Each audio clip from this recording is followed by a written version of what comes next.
بسم اللہ الرحمن الرحیم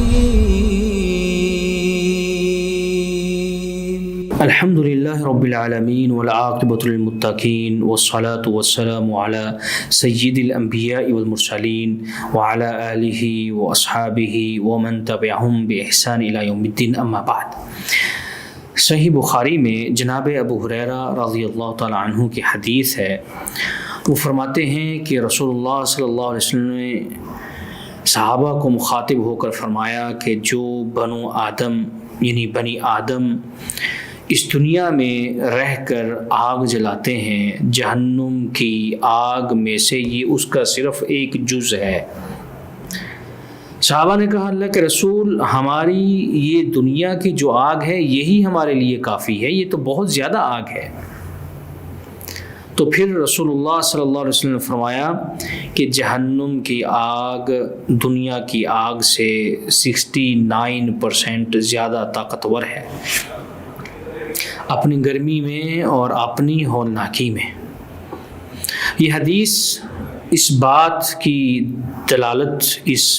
دلیل ہے، اس بات پر دلالت کرتی ہے کہ ایک مومن اور مسلمان کو چاہیے کہ وہ حد الامکان کوشش کرے کہ وہ اپنے آپ کو جنت کے اندر داخل کروا لے، ایسے اعمال کرے جن سے اس کے لیے جنت کا حصول آسان ہو، اس لیے کہ آخرت کے اندر صرف دو ہی مقام ہیں، ایک جنت ہے اور دوسرا جہنم ہے۔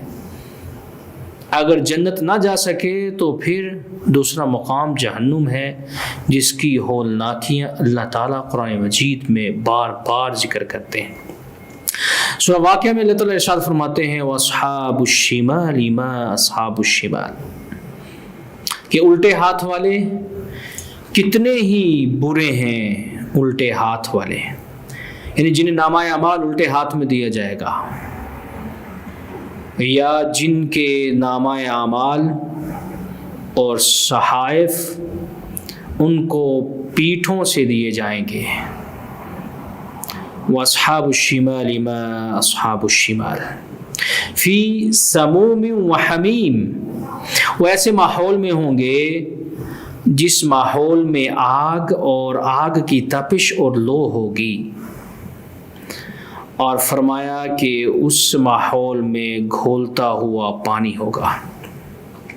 یہ جہنم کے اللہ خصلت بتلاتے ہیں، یاد دلاتے ہیں کہ ایک موعد کا دن ہے، ایک اپوائنمنٹ کا دن ہے، اللہ کے سامنے حاضر ہونا ہے، اور اس حاضری کے بعد یا تو جنت ملے گی یا پھر اعمالوں کی بنیاد پر جہنم ملے گی۔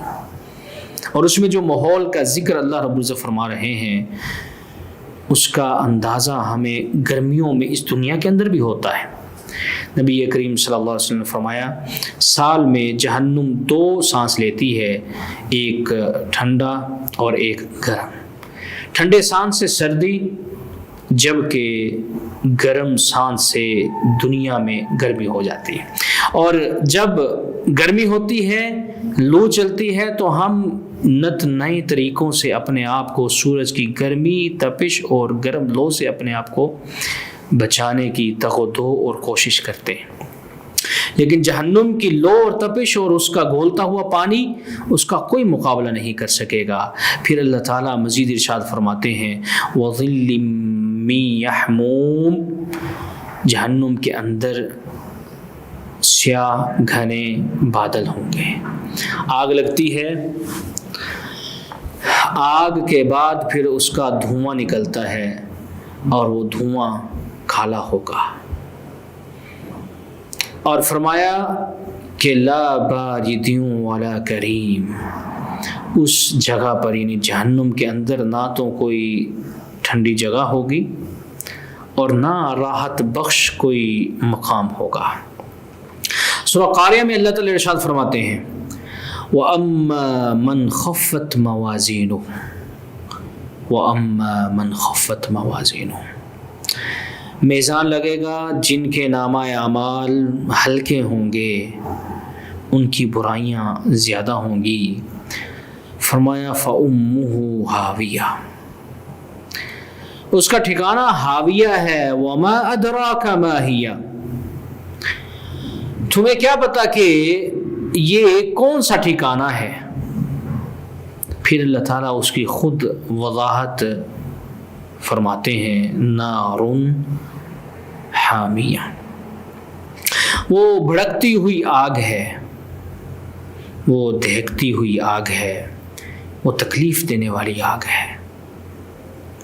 اس لیے اپنے دنیاوی معاملات کو درست کر لیجئے، کیونکہ اگر کسی کے دنیاوی معاملات درست نہیں، اس کی آخرت بہتر نہیں ہو سکتی۔ حضرت عمران بن حسین رضی اللہ تعالیٰ عنہ فرماتے ہیں کہ نبی کریم صلی اللہ علیہ وسلم نے عورتوں کے بارے میں فرمایا کہ مجھے جہنم دکھلائی گئی اور اس کے اندر میں نے دیکھا کہ خواتین کثرت کے ساتھ موجود ہیں۔ دوسری حدیث میں خواتین کا وہ عمل بتلایا گیا ہے جن کی وجہ سے جہنم کے اندر خواتین کی کثرت ہوگی۔ وہ کون سی چیزیں ہیں کہ خواتین عموماً زیادہ لعن طعن کرنے والی ہوتی ہیں اور زیادہ ناشکری کرنے والی ہوتی ہیں۔ اس لیے خواتین کو چاہیے کہ وہ ایسے اعمال نہ کریں کہ جن اعمالوں کی وجہ سے اللہ کا غضب یا اللہ نے جو فیصلہ ان کے لیے کر رکھا ہے وہ صادق ہو۔ ایک اور حدیث ہے جناب جابر بن عبداللہ رضی اللہ تعالی عنہما کی، وہ فرماتے ہیں کہ اللہ تعالیٰ نے ایک عہد کر رکھا ہے، اور وہ عہد کس کے بارے میں ہے؟ اس شخص کے لیے جو شراب پیتا ہے، نشہ کرتا ہے، نشاور کوئی چیز لیتا ہے، نشاور کوئی اس طرح کی چیز جس سے اسے نشہ آتا ہے اگر وہ لیتا ہے تو اللہ رب العزت نے اس کے ساتھ وعدہ کر رکھا ہے کہ قیامت والے دن حساب کتاب ہونے کے بعد اسے طینۃ الخبال پلایا جائے گا۔ طینۃ الخبال۔